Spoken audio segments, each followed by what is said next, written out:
Fala galera, estamos de volta aqui com o nosso podcast do iTécnicos, o podcast que vocês já conhecem e que fala muito sobre os técnicos industriais. Técnicos que somos em várias modalidades. Técnicos industriais são aqueles profissionais da engenharia formados pelas escolas técnicas, pelos institutos federais, pelo Senai e muitas escolas privadas também ministram o curso técnico. Esse curso, essa profissão é um alavancador social. Muita gente que tinha um nível de vida menor conseguiu melhorar sua renda, sua classe social, porque fez o curso técnico. E aqui no iTécnicos, neste canal, nós queremos que você conheça várias modalidades, várias atuações do técnico e ver se você se identifica com uma delas. E você que já é técnico, poderá com certeza encontrar aqui profissionais que já atuam no seu segmento e que vão te trazer alguma informação muito útil, muito importante. Eu estou aqui hoje com um convidado muito importante, que é lá do Rio Grande do Sul, o nosso amigo Maicon Gil. Ele é técnico em eletrotécnica, um profissional que tem aí uma vivência muito boa e com certeza você vai aprender muito com esse depoimento dele hoje, com esse bate-papo, que ele vai falar sobre a vida dele como profissional. Eu gostaria então de te agradecer, Maicon. Muito bem-vindo ao canal iTécnicos. A gente fica feliz de você ter aceitado gravar conosco, trazer aqui para os nossos telespectadores, para a nossa audiência, a tua experiência de vida como profissional. Então, Maicon, fique à vontade. Diga aí, como é que você entrou para a vida de técnico? Como é que você despertou aí para fazer um curso técnico? Conta para nós a tua história. Bom dia, Luzimar. Muito obrigado inicialmente pelo convite. É uma honra chamar um carinha aqui do sul do Brasil para participar. Fico lisonjeado.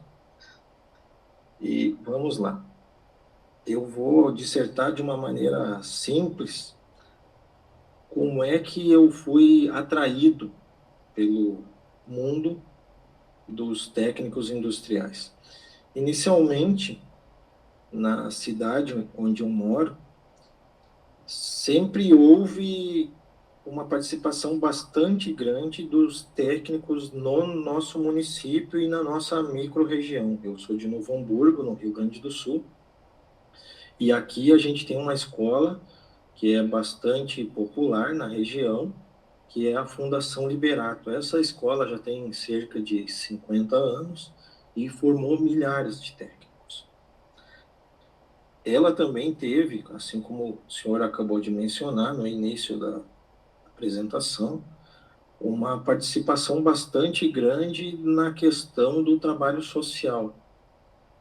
Ela tem bolsas de estudo para famílias e estudantes carentes, tanto nos turnos diurnos, da manhã e tarde, assim como no noturno. Então, acaba ficando razoavelmente fácil fazer um curso técnico. É bem mais fácil do que fazer uma faculdade ou algo assim. E realmente é um curso e uma profissão que acaba mudando a vida de muitos. Eu conheço muitos técnicos. Aqui na cidade é difícil ter alguém que não fez algum curso técnico. Então, para mim, eu acabei indo na mesma direção para que a minha vida mudasse. Quando criança, nos anos 80 e início dos 90, minha família era bastante humilde e realmente eu consegui mudar de vida em função de ter feito cursos na área de técnico industrial. Inicialmente eu fiz um curso de eletrônica, eu não me adaptei muito bem a essa profissão de ficar sentado, consertando equipamentos. Na época a gente tinha muito problema em televisores, rádios que vinham para consertar.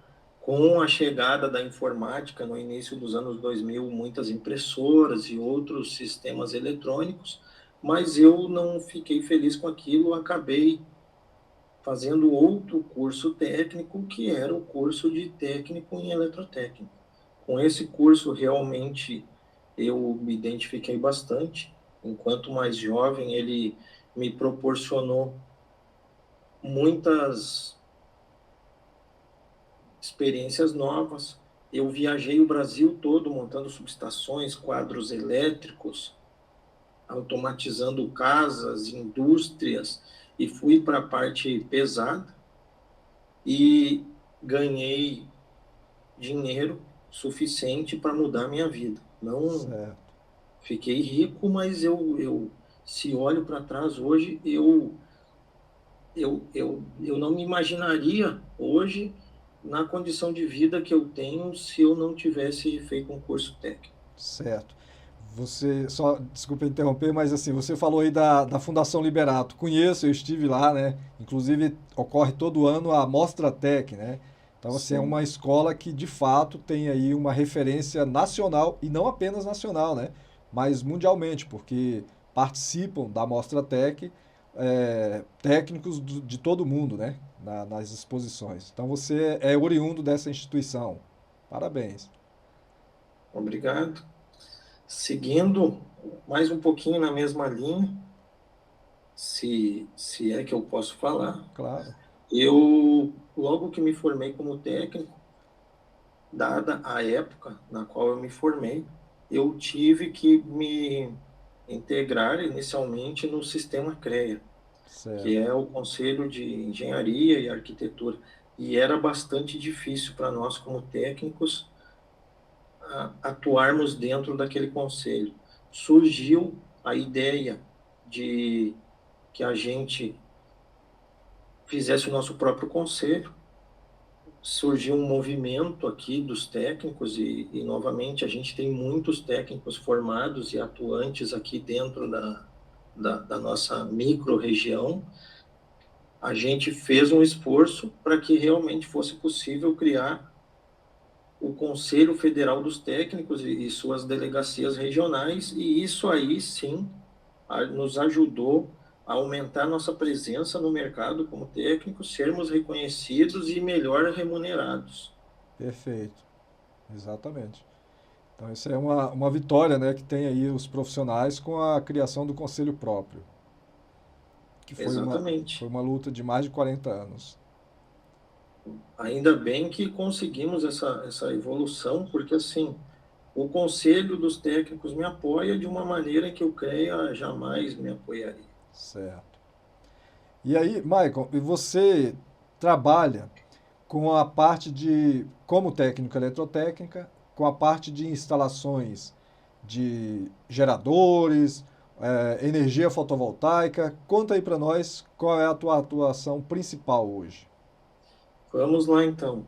Hoje eu atuo em alguns campos que a eletrotécnica me permite dentro das competências legais, e eu posso resumir eles de alguma forma. Uma, entradas de energia, que são as subestações, aquelas casinhas com os transformadores onde as empresas e comércios de médio e grande porte recebem a energia elétrica. Certo. Atuo com a parte de aterramento e sistemas de proteção de descargas atmosféricas, que são os para-raios. O Sim. Brasil é o país com a maior incidência de descargas elétricas do planeta. Ah, é?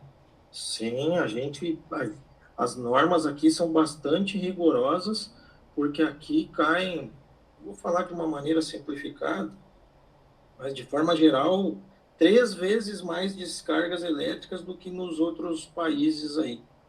Que, Então, a gente tem que prestar bastante atenção em edifícios e outras áreas, assim, porque os raios, descargas elétricas, são um risco muito presente para nós aqui brasileiros. certo. E Eu atuo hum, com geradores de energia elétrica, que são esses geradores que, quando falta energia no bairro ou em alguma parte da cidade, eles mantêm os sistemas principais da cidade gerando energia através da queima de diesel. É como se fosse um motor de caminhão enorme que, quando falta energia, ele se liga sozinho, vamos dizer assim, e continua abastecendo hospitais, supermercados, estações de trem e prédios onde não pode faltar energia, como lugares que abrigam alimentos perecíveis e outros assim. Certo. Também atuo indo na mesma direção com geração de energia elétrica propriamente dita. Por força de talvez eu estar no lugar certo e na hora certa, eu acabei sendo um dos pioneiros na questão de geração de energia elétrica por empresas privadas. Aqui na minha cidade, a gente tem uma hidrelétrica que por muitos anos ficou desativada.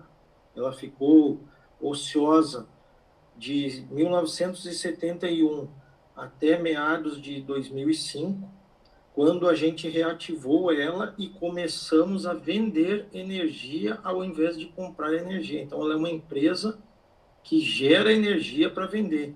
Hoje isso é bastante comum, mas no final dos anos 90, quando a obra foi retomada e a planta começou a ser modernizada, não se falava em gerar energia para vender, era proibido injetar energia na rede elétrica, inclusive É, na grande parte das concessionárias de energia do Brasil. certo. Dada essa minha experiência, eu tive a oportunidade de viajar para outros países e ver o que acontecia por lá, quando eu fui receber treinamento e outras questões para manutenção e operação dessa hidrelétrica. E foi, então, no início dos anos 2000 que eu tive o meu primeiro contato com a energia solar, que hoje é algo bastante popularizado no Brasil. Sim. Fiquei de olho naquilo, não, as leis não permitiam que a gente fizesse isso no Brasil, mas eu já tive meu primeiro contato e recebi a minha primeira explicação técnica do funcionamento do sistema em si. Fiquei com esse negócio na cabeça e em meados de 2015, 16, a coisa realmente veio acontecer no Brasil, coisa de 10 anos depois, e eu acabei atuando de uma maneira bastante forte na energia solar e ainda continuo atuando. Certo. Você instala, né, a gente já teve uma conversa preliminar, você faz esse serviço no país inteiro, Michael? Explica aí para nós como é que ocorre. Sim, vamos lá então. Eu tive a oportunidade de visitar a China muitas vezes. Hoje, inclusive, eu faço parte de uma empresa que tem 3 escritórios na China e a gente compra equipamentos na China e vende eles no Brasil. Né? Mais do que simplesmente comprar e vender, nós somos a assistência técnica autorizada dos equipamentos aqui no Brasil. E técnicos do país inteiro, engenheiros, empresas multinacionais que aqui estão instaladas, compram esses equipamentos e como eu faço parte da gerência da manutenção desses equipamentos no Brasil, eu acabo viajando o Brasil inteiro, sim, para principalmente resolver problemas de maior complexidade ou validar garantias de produtos, que é algo bastante importante, porque o investimento, seja para um consumidor doméstico ou seja para uma grande indústria, é bastante significativo. Sim. Os sistemas de energia solar foram projetados para durar pelo menos 20 anos de maneira bastante eficiente, então a gente tem que trabalhar com a ideia de ter garantia e continuidade do funcionamento, senão o produto acaba dando prejuízo para o comprador ao invés de dar lucro.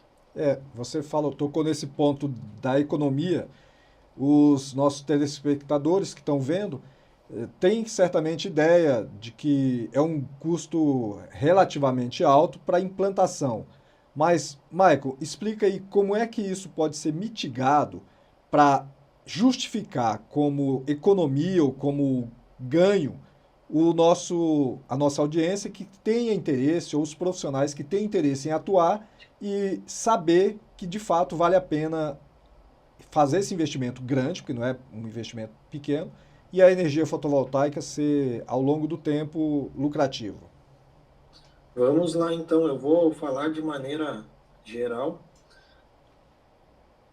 O primeiro passo, no meu entendimento, para a compra de um produto é verificar se a empresa da qual você está cotando tem presença no Brasil, tem equipe técnica, tem um bom suporte técnico, se a empresa já tem um histórico aqui no Brasil, ou se ela chegou, por exemplo, no ano passado e está vendendo, e talvez no ano que vem não esteja mais aqui, algo nessa linha. Certo. Nós, como brasileiros, nós não temos a mesma possibilidade que um europeu, por exemplo. O europeu consegue ele mesmo, pessoa física, colocar um equipamento que ele comprou numa caixinha, remete para a China conserta ou repõe com um aparelho novo e devolve para ele. Aqui no Brasil, esse método é impossível, então a gente precisa ter uma solução dentro do país.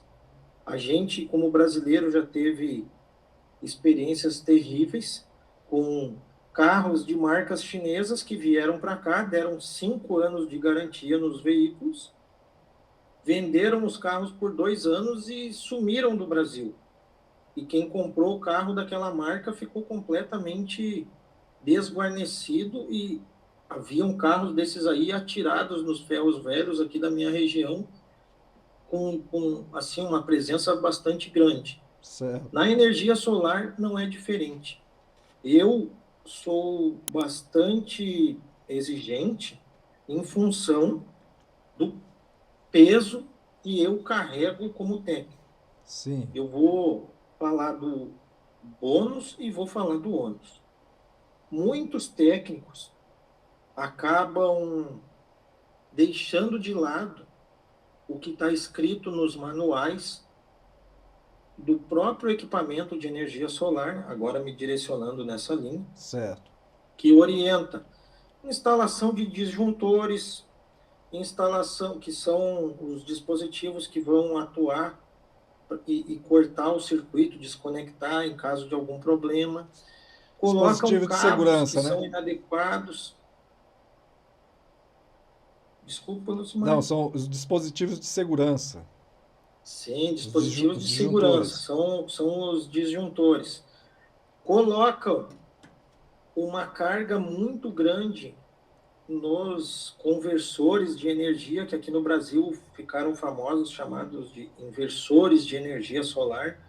Então, colocam cargas absurdas, o aparelho aquece demais, desbloqueiam os programas para que o inversor produza mais energia, mas com isso aí também está se baixando a guarda para as defesas técnicas que o inversor tem, orientados às vezes por vendedores, mas eles não se dão conta, Luzimar, do que, no final das contas, quem vai assinar o termo de responsabilidade técnica é o meu colega. É um Então, se profissional. houver um acidente, o acidente não vai haver hoje, e nem amanhã. Mas daqui 1 ano, ou 2, ou 3, a gente está vendendo um equipamento que supostamente rodaria por 20 anos. Então, se em algum momento da história houver um acidente e ficar comprovado que o técnico foi relapso e não leu o manual ou não observou as normas que estão aí, as normas são públicas em relação à energia solar, a gente tem a especificação de cabo, de disjuntor, de como fazer, está tudo escrito na norma. E mais do que isso, as recomendações do fabricante. Então, eu pediria aos colegas técnicos que não se expusessem. Por quê? Porque uma ação judicial, criminal, apontando para o técnico, mesmo que eventualmente ele não venha a ser condenado a pagar uma multa ou qualquer coisa assim, pode inviabilizar ele de trabalhar por um período enquanto isso aí está sendo analisado. Hoje, as concessionárias de energia elétrica vêm aumentado o rigor das fiscalizações e eu gosto disso porque durante um período de tempo onde houve uma explosão no número de sistemas de energia solar sendo instalados, realmente as concessionárias não conseguiam fiscalizar nada. O fiscal, por exemplo, para mim, que eles têm meu contato nos projetos que eu envio para eles, na documentação técnica, o fiscal pedia para que eu enviasse uma foto para ele, mostrando que o aparelho, vamos dizer assim, estava bem instalado. Ah, Mas certo. aí abre margem também para que se envie uma imagem qualquer. Eu gostaria que a concessionária, sim, fosse, conferisse e desse a fé do auditor dela para ter uma segunda pessoa que comprovasse que realmente eu fiz da maneira correta. Até para que se houver uma falha no equipamento, eu não seja responsabilizado. Eu consiga cobrar a garantia em caso de queima do aparelho, eu consiga cobrar a garantia no caso de o sistema passar a gerar energia de uma forma ineficiente depois de um tempo, que eu consiga cobrar garantia se os painéis solares estragarem ou tiverem alguma perda, essas coisas assim. Então, assim, Certo. aqui no Rio Grande do Sul a gente fala que quem não deve não teme, por isso que eu não teria medo das fiscalizações em algumas ocasiões de obras de maior porte, maior complexidade, eu realmente insisti que os fiscais viessem me visitar para que caso houvesse um problema que derrubasse a energia do bairro ou causasse um blackout por um tempo maior, no caso de usinas fotovoltaicas, esse peso não ficasse totalmente sobre os meus ombros. Certo. Michael, você diz aí da preocupação para que o profissional se atente às normas e execute todas as obras seguindo as normas. Então é importante a gente esclarecer para os nossos colegas técnicos em eletrotécnica que energia fotovoltaica, sim, é uma atribuição que você, técnico em eletrotécnica, tem. Você pode fazer instalação de sistema de geração de energia fotovoltaica. É o que o Michael faz. Mas você deve seguir as normas. Então, meu amigo técnico em eletrotécnica, você que já está no mercado há algum tempo, não atua nesse segmento, ou você que está chegando agora, acabou de se formar, é sim atribuição, é competência sua. Não é apenas de engenheiro. O técnico em eletrotécnica tem atribuições para instalar sistema de geração de energia fotovoltaica. E o Michael está justamente reafirmando isso, que ele é um dos profissionais que exerce essa profissão. E está só recomendando que tenhamos cuidado, né? Cautela. Sim, senhor. Vamos lá. Seguindo na ideia das questões de energia limpa, Sim, energia renovável e outras questões, a diminuição da pegada de carbono, existem muitos mercados nos quais eu vou convidar os colegas técnicos a darem uma olhada nisso, é, a gente pode atuar. Hoje, a gente começa a perceber a chegada um pouco tímida, mas já está acontecendo, de carros elétricos aqui. Então, a nossa mão de obra, enquanto técnico industrial, vai ser bastante requisitada nesse segmento também, que é onde, mantendo os carros elétricos funcionando, a gente provavelmente não vai fabricar todas as marcas aqui no Brasil, mas eles vão chegar, tá? Na China, a gente tem hoje a presença de mais ou menos uns 50% da frota na forma de veículo elétrico, seja ônibus, seja caminhão, seja carro, minivan, enfim, motonetas, motocicletas muito bem feitas. A gente tem uma experiência bastante boa, porque os chineses já vêm utilizando isso aí há mais de 10 anos. Na Europa já é bastante popular. No Brasil, por uma questão de duplamente o custo duplo de importação e também manutenção acaba ficando caro.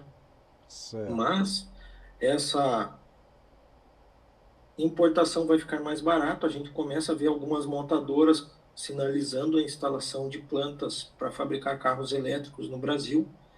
E os chineses, isso eu falo por experiência própria, eu inclusive tive a oportunidade de visitar Brasília com alguns chineses, eles foram visitar escolas técnicas, eles sinalizam a ideia de transferir tecnologia para nós, ou seja, nos ensinar a manter os veículos elétricos e outros equipamentos que eles vão enviar para o Brasil. Eles sentiram a necessidade na pele de que, se não houver uma manutenção e operação adequada desses equipamentos aqui no Brasil, eles vão vender pouco e eles querem vender o que for possível. O Brasil tem um potencial gigante para comprar esses veículos elétricos, porque assim como a gente teve uma explosão de sistemas de energia solar instalados em comércios e residências,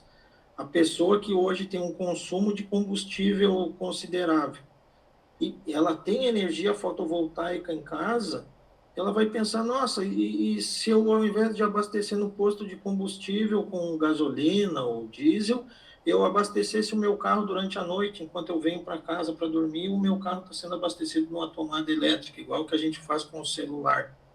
Então, esse movimento já está acontecendo e eu pediria aos colegas técnicos que ficassem atentos a esse movimento para não perder a oportunidade de atuar no segmento. Certo.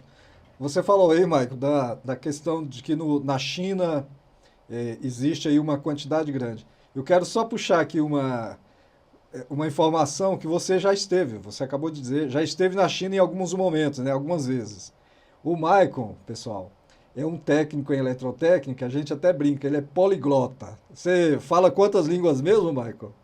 Eu falo 5 línguas, talvez em função de aqui na minha região, a língua materna, Ah, enquanto a gente é criança, eu moro numa colônia de alemães, o nome da cidade é Novo Hamburgo, em certo. referência a Hamburgo, lá na Alemanha, e isso aí gera uma facilidade para o inglês, e na região aqui a gente sempre teve a presença de estrangeiros, eles vinham aqui comprar Ah, calçados e outras coisas que a gente vendia aqui, e as crianças aqui, dentro das suas oportunidades, iam para as escolinhas aqui de bairro mesmo, bairro pobre mesmo, pessoal. ah, No contraturno da escola, aprender alguma língua de graça, e eu tive a oportunidade, então, de me inteirar com outras línguas, e hoje eu trabalho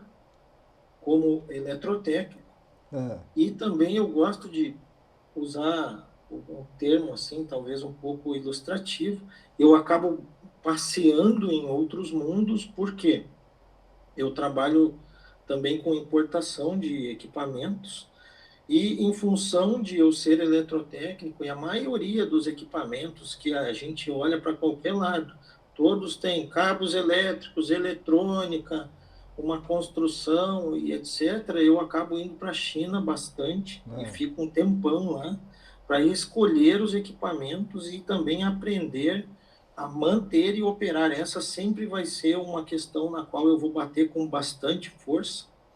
Eu, inclusive, estou voltando para a China no início de abril e vou passar 3 meses lá na Universidade de Zhejiang, que é uma província, fazendo a parte 2 de um curso referente a hidrogênio verde, no qual a gente fala bastante aqui, mas pouca gente tem o real entendimento do que é o hidrogênio verde e do potencial que isso representa para o Brasil e também para nós técnicos. E eu não estou falando, quando eu falo de hidrogênio verde, daquelas propagandas da televisão, sendo bem sincero, onde vão ser investidos, o último número que eu vi eram 11 bilhões de euros para construir uma espécie de um polo petroquímico no qual vai se produzir hidrogênio para vender para a Europa. Não, eu não estou falando daquilo.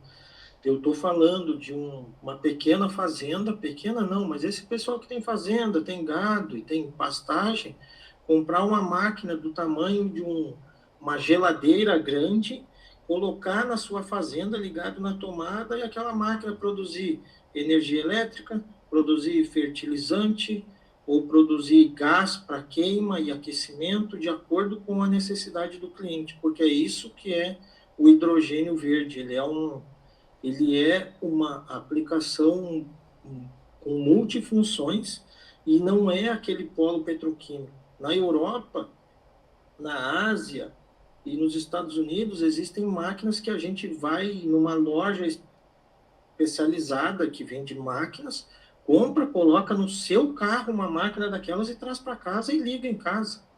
Por que que isso não pode acontecer aqui no Brasil? E por que a gente, como técnico, não pode instalar essa máquina, manter ela funcionando, fazer as revisões que precisa na máquina, seja nas mangueiras de gases, etc., e na parte elétrica e a parte eletrônica? Você falou aí da questão, já entrou na questão do hidrogênio verde, que é um assunto muito interessante que nós queremos dar muita ênfase e falar bastante sobre ele aqui. Mas o Michael, eu estava dizendo que fala 5 línguas, inclusive o chinês, né? Você vai lá para a China conversar, participar de cursos e tal, falando chinês. Olha aí, ó, técnico. É um mercado que você pode também estar atuando internacionalmente. Mas voltando, Michael, à questão do hidrogênio verde, nos esclareça, porque você disse que é uma máquina do tamanho de uma geladeira. Eu sou técnico em edificações, não tenho conhecimento dessa área. Pode nos esclarecer como é que ela funciona puxando energia solar? Como é que é? Posso sim. Eu vou explicar sem imagens aqui para me ajudar, mas vamos lá.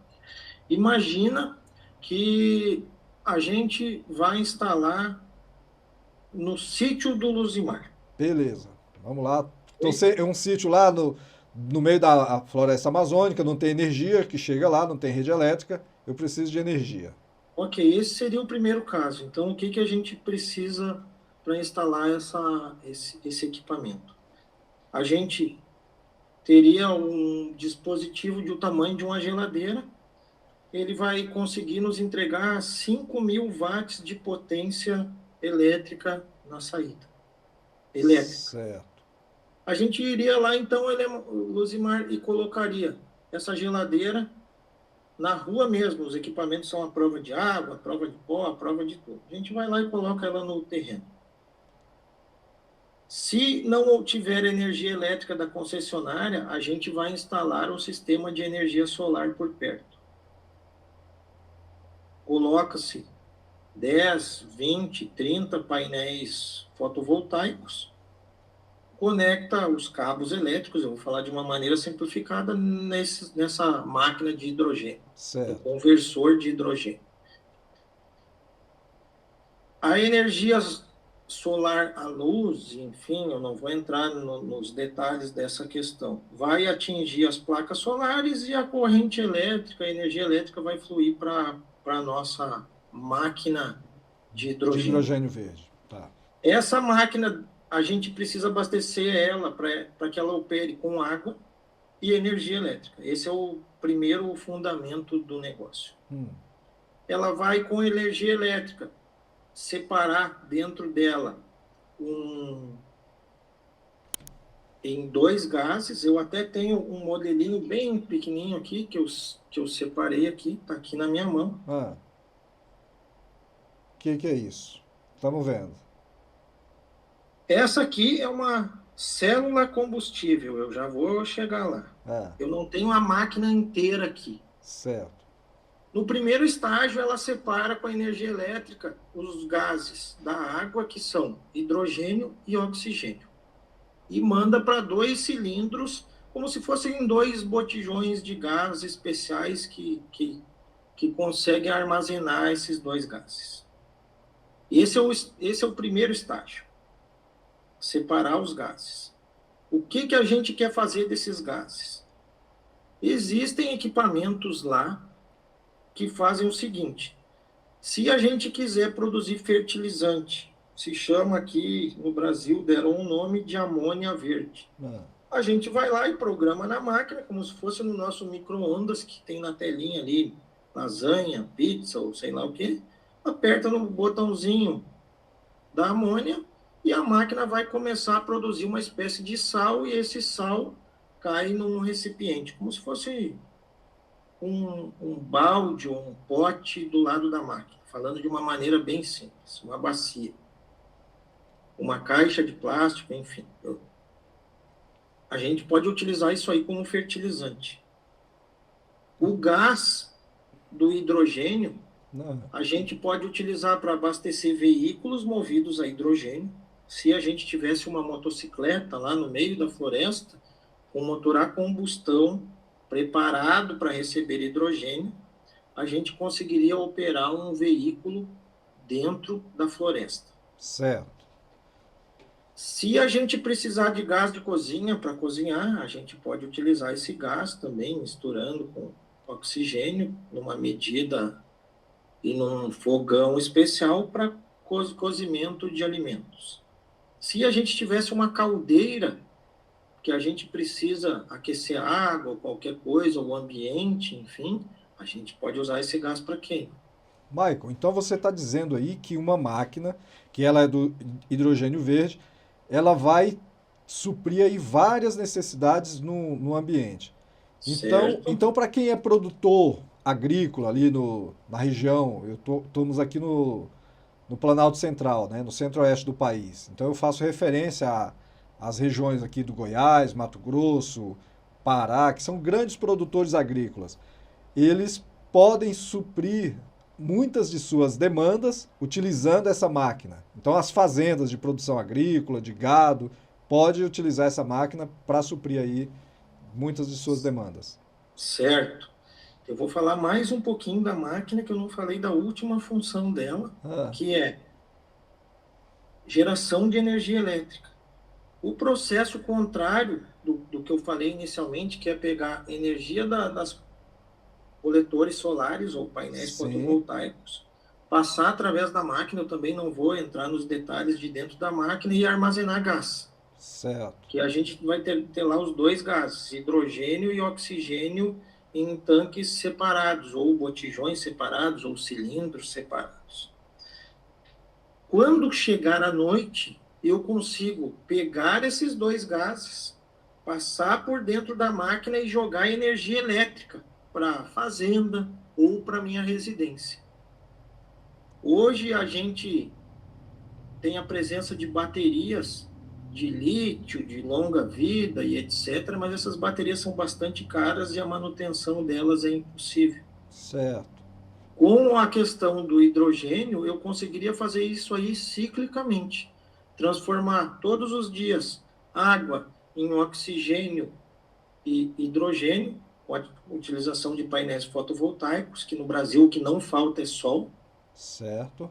e durante a noite eu gerar energia elétrica provinda da conversão de hidrogênio e oxigênio, que eu já tenho lá guardados, dentro de uma célula combustível, que daí é essa coisinha que está na minha mão, lógico, isso aqui é experimental, é de 1 watt, Sim. mas se eu jogar os dois gases dentro desse negocinho, ele joga eletricidade para fora e pinga água. O rejeito do processo é a água de novo, e essa água eu jogo para dentro do sistema e volto a reaproveitar ela.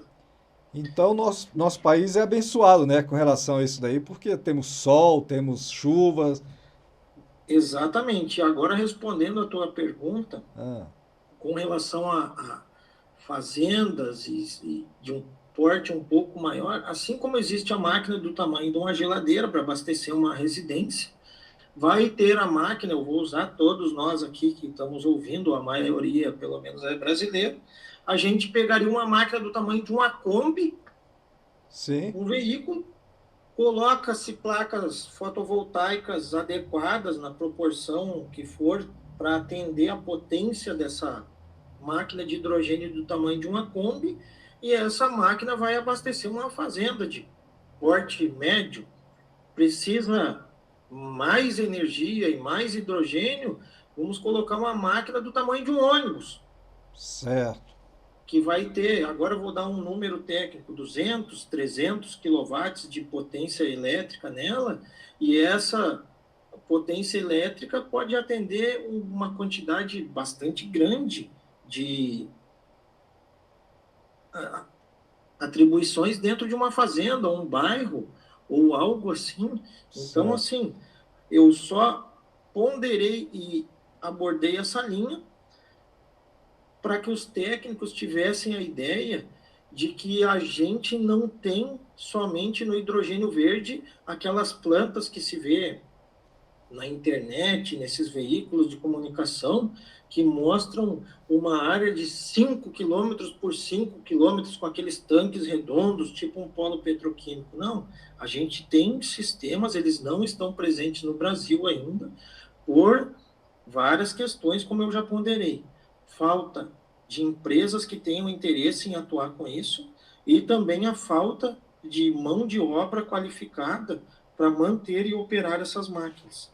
Ela Certo. mexe com energia elétrica, ela mexe com eletrônica, ela tem gases dentro dela, tem tubulações. A gente precisa construir uma base em concreto adequada para colocar ela em cima ou firmar ela bem e assim por diante. Eu vejo nós, técnicos industriais, atuando em todas essas questões. Claro, ali na questão da base, né? Eu sou técnico em edificações.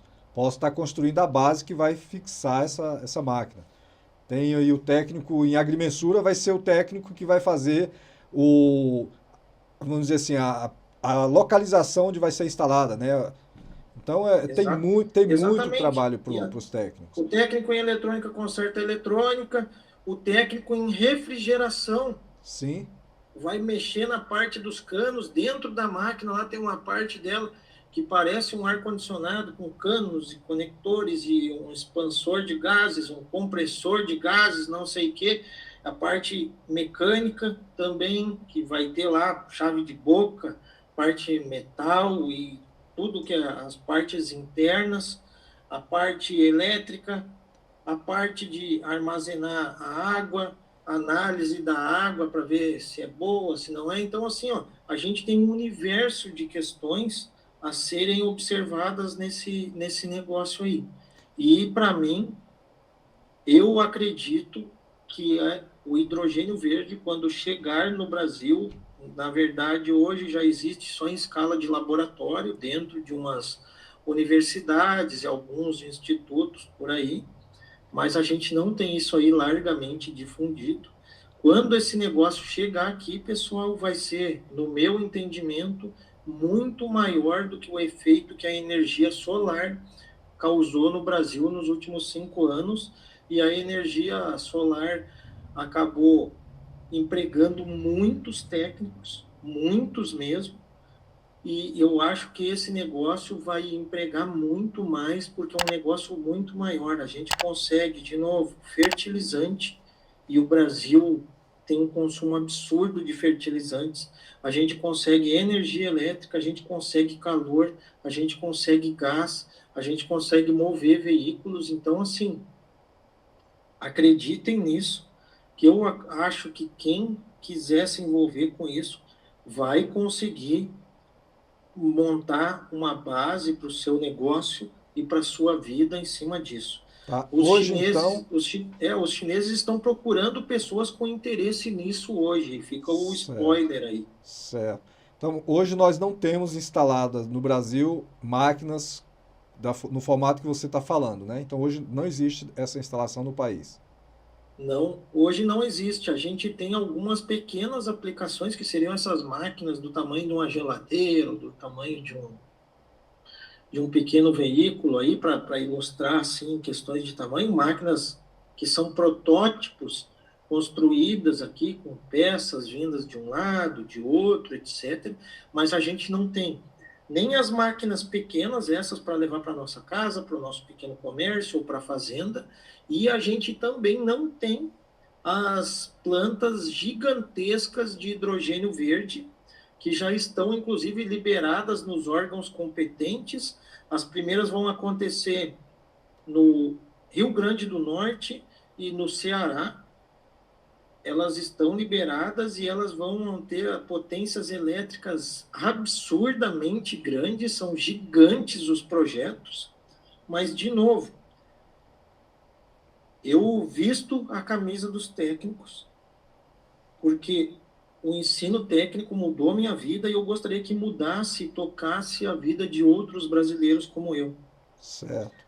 Não são todos nós, eu acredito que hoje a gente tenha, eu não sei os números de todos os grupos e cursos, mas eu acredito que hoje a gente deva ter aí 500 mil técnicos em eletrotécnica atuando no Brasil, e talvez esse negócio vá dar emprego para 500 técnicos somente. Certo. Mas os demais podem atuar na sua cidade, na sua região, e construir uma base de trabalho e de ganho financeiro, gerar empregos, gerar renda e manter suas famílias com dignidade e trabalho, assim como aconteceu comigo. Então é por isso que eu torço por todos nós e ajudo dentro das minhas condições.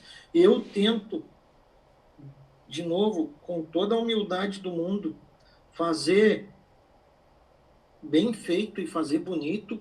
Por exemplo, Certo. nesse convite que eu recebi da Universidade da China para participar, para que os caras pensam, é esse que é o perfil de um brasileiro, vamos chamar mais de vocês aqui. Ou é esse que é um perfil de um técnico brasileiro, nossa, vocês têm um conhecimento similar ao de universidades aí, de pessoas que vêm aqui. Eu preciso de vocês. Os chineses vieram comigo para o Brasil e eles estão buscando mão de obra qualificada para investir em nós aqui, através de transferência de tecnologia, que seria nos levar para a China, nos ensinar a mexer em todos os aspectos, a trabalhar e interagir com os equipamentos deles, e depois esses equipamentos vão estar aqui no Brasil, bastante tranquilo para nós, com o suporte da fábrica, manter isso aí funcionando. Então, assim, ó, coragem, pessoal. Vamos estudar, vamos trabalhar. Eu sei que é difícil, mas nós todos no Brasil passamos por altos e baixos. A energia solar veio, deu muito emprego. Hoje a gente já tem algumas restrições, muitas empresas já fecharam e outras estão surgindo, logicamente, mas o hidrogênio verde vem e vem para ficar. A gente Certo. não vai deixar de ter essa necessidade de locomoção, alimentação E e energia. energia elétrica. Exato. A energia elétrica é o combustível principal, né? As indústrias precisam, os hospitais, como você bem citou, locais de transporte público. Então, a energia é o que mantém o desenvolvimento de uma cidade, de uma região, do país. Michael, a gente já está chegando aqui para o encerramento, né, do nosso podcast, mas só voltando a falar da escola Fundação Liberato. Dá uma satisfação muito grande visitar aquela escola. Eu estive lá, não apenas na Mostra Tech, eu estive lá antes da Mostra Tech, conheci, até porque tenho amigos, outros amigos, né? Satisfação que você também se formou lá, outros amigos que se formaram. E eles trazem assim, guardado no peito, aquela alegria de até voltar na escola, né? Contar a história, ficam com nostalgia do local. A escola técnica é sempre um lugar bom para a gente visitar. Eu mesmo, né, que estudei numa escola técnica, fico com vontade sempre de voltar lá e rever o ambiente. É um ambiente bonito. E a escola, com a Mostratec, né, a Fundação Liberato, ela entrega para o país e para o mundo muitos cientistas, né, técnicos que descobrem, inventam equipamentos, sistemas de utilização da arte técnica. Então, para a gente fazer o encerramento aí da nossa conversa, se quiser falar, fica à vontade, as experiências que a Fundação Liberato trouxe e até para a cidade, né? Formando aí técnicos que montaram empresas e tudo mais. Sim, vamos embora. Eu tenho um agradecimento muito grande com a escola. A escola realmente acabou mudando minha vida, fiz grandes amigos por lá. Eu, apesar de ter estudado, eu estudei no turno noturno, pessoal. Eu trabalhava durante o dia e demorei para entrar no mundo dos técnicos. Eu me formei no turno noturno e todos os colegas chegavam cansados do trabalho já, alguns com mais dificuldade, outros menos. Todos estão, graças à sorte, ao trabalho em conjunto, à ideia de não de que não somos concorrentes e nós somos diretamente, tem mercado para todo mundo, a gente consegue colaborar, a gente troca ideias uns com os outros.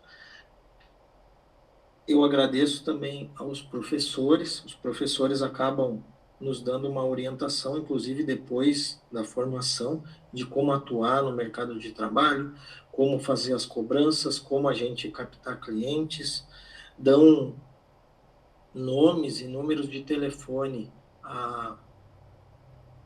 para a gente consultar os técnicos que já se formaram há mais tempo. Eu, Certo. inclusive, recentemente tive uma confissão de um dos rapazes que trabalha comigo. Ele disse, nossa, eu queria muito vir trabalhar aqui. Aí eu disse, sério? Como é que tu conhecia a empresa? Ele disse, não, eu queria vir trabalhar aqui para trabalhar contigo, senhor Maico. Ah, Porque muitas vezes os professores acabam te usando como ilustração em sala de aula das coisas malucas que tu fez e deu errado e não tem vergonha de assumir, das coisas certas que tu fez e deu errado desculpa, das coisas certas que tu fez e como é que tu foi progredindo na tua carreira e da ideia de que tu não larga a camisa, usando essa expressão, dos técnicos. Por quê? Porque realmente isso aí mudou a minha vida e eu acredito que pode mudar a vida de bastante, de um número bastante grande de pessoas, não desmerecendo as outras formações, mas o certo. curso técnico, pessoal, é a porta de entrada para uma vida melhor. Eu gostaria que vocês pensassem nisso. Perfeito. Quando a gente tem esse rendimento, a gente acaba conseguindo depois, com o ganho de técnico, fazer uma faculdade para depois ser advogado, então, para ser dentista ou sei lá o quê, e os brasileiros não têm condições, muitas vezes, de entrar diretamente nessa porta. Perfeito. Que bom, Michael. O teu depoimento aqui é muito importante, muito rico para o nosso podcast, para mostrar aí cada vez mais o que nós queremos levar como mensagem, que é a profissão do técnico. E aí entrando, às vezes, nos meandros da profissão, como você destacou agora. Gente, é muito satisfatório ter recebido aqui o Maicon. Maicon, se quiser ainda dar suas palavras finais. Mas a gente fica agradecido com o teu depoimento, com a tua história que você contou aqui. Essa situação aí do hidrogênio verde é um assunto que, com certeza, nós vamos conversar mais. Então, até se você, em outro momento, a gente quiser, quando tiver mais exemplos aqui no país, para a gente ilustrar, mostrar para os colegas profissionais esse novo mercado que se apresenta aí para a nossa geração, é o hidrogênio verde. A gente quer falar mais. Michael, muito obrigado mais uma vez pela tua presença. Queremos que você, aí do outro lado, que está nos acompanhando, que viu esse depoimento, se foi importante para você, se te trouxe alguma coisa que te tocou, pode estar se aprofundando no conhecimento, clique no sininho para aqueles que já são inscritos. Quem não é inscrito, se inscreva no nosso canal, compartilhe para que a gente possa levar para mais pessoas informações valiosas como a que nós tivemos agora. Muito obrigado. Contamos sempre com a tua audiência e até a próxima.